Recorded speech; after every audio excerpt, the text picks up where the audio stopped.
Olá, sejam bem-vindos à descrição do protocolo NewsFast Covid-2, que está vinculado ao Centro Estadual de Disseminação de Evidências em Saúde da Covid-19 da Secretaria Estadual de Saúde da Paraíba.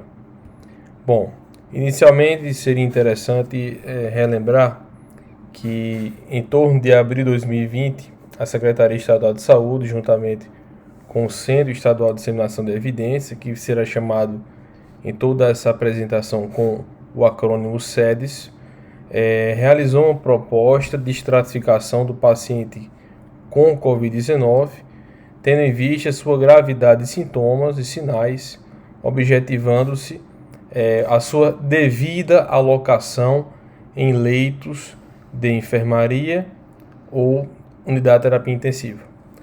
Portanto, naquele momento, os pacientes eles eram classificados a partir de um score. Era um score que foi desenhado especificamente para pacientes com síndrome gripal. E a partir desses sintomas mais prevalentes, da própria realidade dos hospitais loco-regionais de cada macro-região, estabeleceu-se então a criação do Fast News Covid.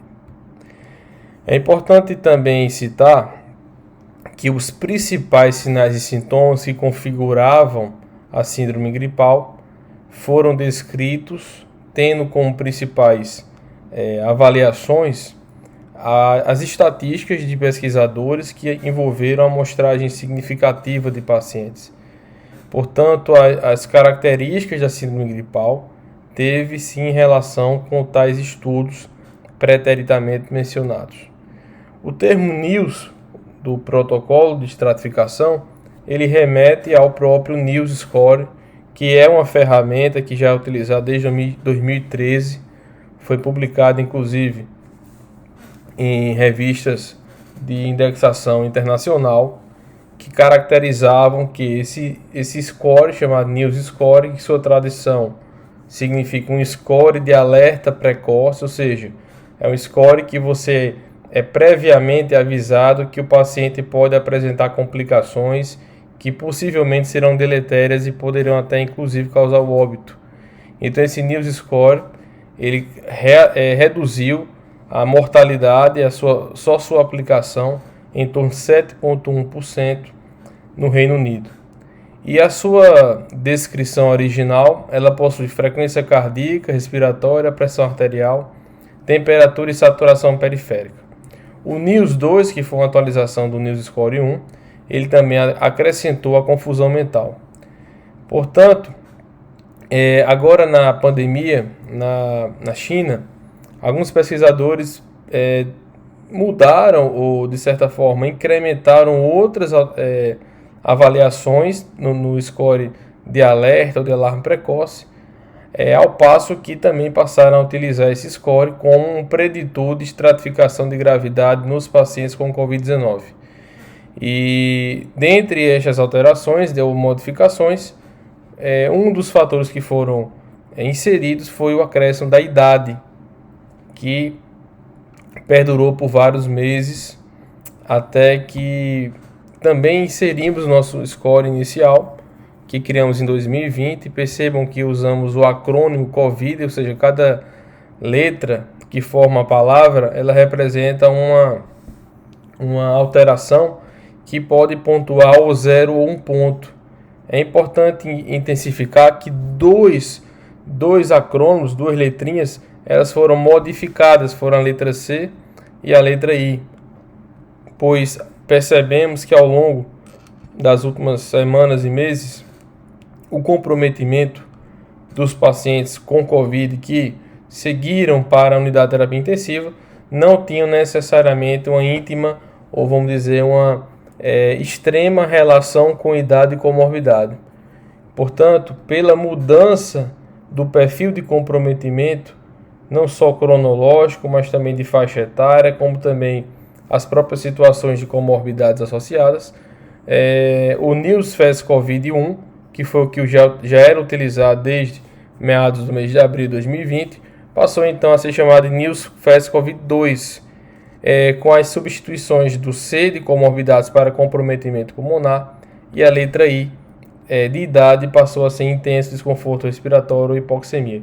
Vamos explicar mais especificamente esse protocolo, que é fácil de entender, como vocês podem perceber na tela. A palavra COVID, cada palavra, no caso é um acrônimo, representa uma alteração. A letra C será de comprometimento pulmonar, ou seja, o exame físico pulmonar alterado, ou seja, sistemático, ou a imagem pulmonar que demonstre comprometimento maior que 50%. Na presença de um desses fatores, o paciente apresentaria um ponto.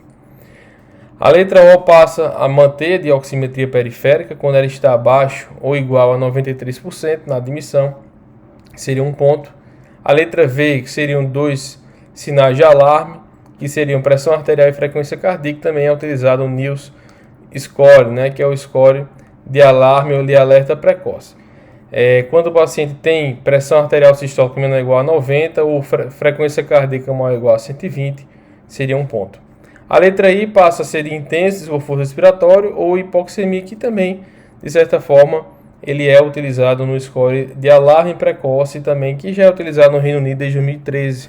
Percebam que a frequência respiratória maior ou igual a 24 pontua um ponto.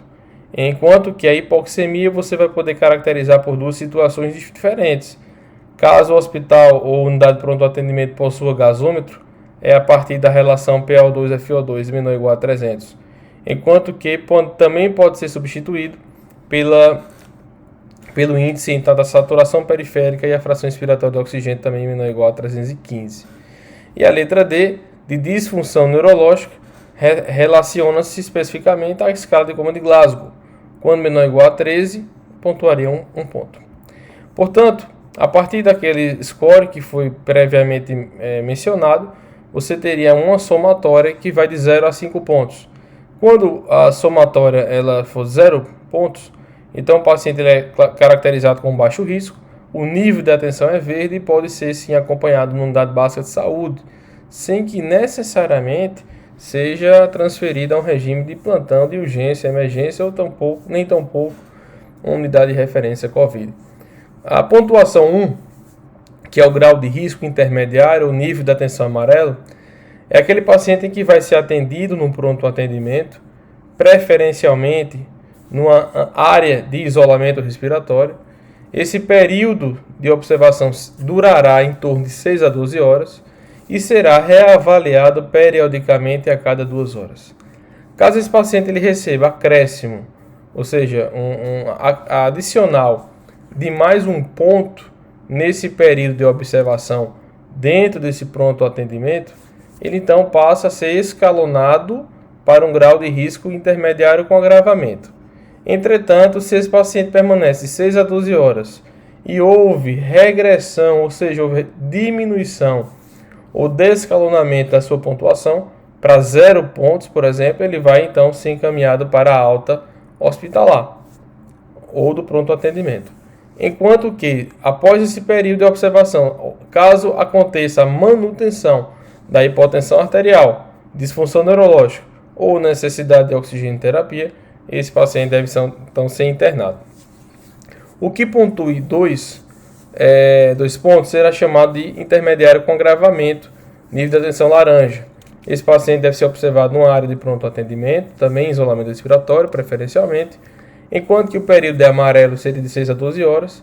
Este seria então avaliado até por um período de 6 horas, cuja reavaliação periódica aconteceria a cada 1 hora. O desfecho desse indivíduo, desse paciente, poderá ser o descalonamento, ou seja, a regressão da pontuação após a estabilização, o uso de medidas farmacológicas, como por exemplo, controle da taquicardia devido à hipertermia com o uso de antitérmico, por exemplo, ou a própria hidratação venosa, são fatores que poderão implicar na regressão dessa pontuação. Entretanto, caso se mantenha 2 pontos após esse período, então esse paciente poderá ser encaminhado a unidade de referência COVID para internamento. E aquele que pontue maior ou igual a 3, ele será então um grau de risco grave, o nível de atenção é vermelho e ele deve ser atendido em caráter prioritário numa área de estabilização que tenha basicamente monitor multiparamétrico, obviamente ventilador mecânico, que possa eventualmente fazer também ventilação não invasiva. Então, o ideal é que esse paciente permaneça 2 horas em observação e que a decisão clínica, o seu desfecho, ele aconteça durante esse período e a reavaliação periódica a cada 30 minutos. Caso ele mantenha esse maior ou igual a 3 pontos, após esse período de 2 horas, ele então vai ser encaminhado à UTI ou unidade de decisão clínica. Portanto, a classificação do NIUS-FAST COVID-2 ela vai ser de 0 a 3 pontos. 0, síndrome gripal leve. 1 ponto, síndrome gripal moderada, que vai ser encaminhado à enfermaria. O NIUS-FAST 2, que é a síndrome gripal moderada com possibilidade de agravamento, que pode ser tratado em manejo de enfermaria ou unidade de decisão clínica. E o NIUS-FAST maior ou igual a 3, que é a síndrome gripal grave, que poderia ser atendida em regime de UDC, que é unidade de decisão clínica ou unidade de terapia intensiva. Lembrando sempre quais são os critérios de internamento em unidade de terapia intensiva, que seriam os pacientes que têm insuficiência respiratória aguda, com necessidade de ventilação mecânica invasiva, disfunção ou falência orgânica em qualquer outro sítio ou sistema além do pulmonar, necessidade de vasopressores ou inotrópicos, instabilidade hemodinâmica ou choque, ou seja, paciente que tem pressão arterial média menor que 65, sinais de hipoperfusão orgânica ou periférica, como oligoanúria, hiperlactatemia, acidose, alteração do nível de consciência. Nós temos então 3 características importantes que devem ser descritas, que são os tipos de leitos nesse perfil de estratificação.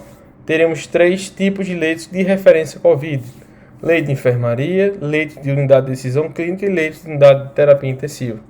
Os leitos de enfermaria serão leitos dispostos obviamente conforme a padronização que já era utilizada, com auxílio de oxigênio terapia de baixo fluxo e eventualmente a presença de um aparelho ou portátil ou de fácil deslocamento de ventilação não invasiva para cada 5 a 10 leitos. A unidade de decisão clínica é uma área em que se tem leitos com monitores multiparamétricos ou pelo menos que tenham oximetria contínua e com a presença de equipamentos para a realização de ventilação não invasiva ou eventualmente invasiva. Portanto, nessa unidade de decisão clínica, se tem a prerrogativa de pelo menos um aparelho de ventilador convencional mecânico ou de transporte para cada 2 leitos hospitalares. Na unidade de decisão clínica, o paciente ele pode ser intubado. Entretanto, assim que aconteça o processo de intubação e ventilação mecânica, esse paciente ele deve ser o mais rapidamente possível transferido à unidade de terapia intensiva.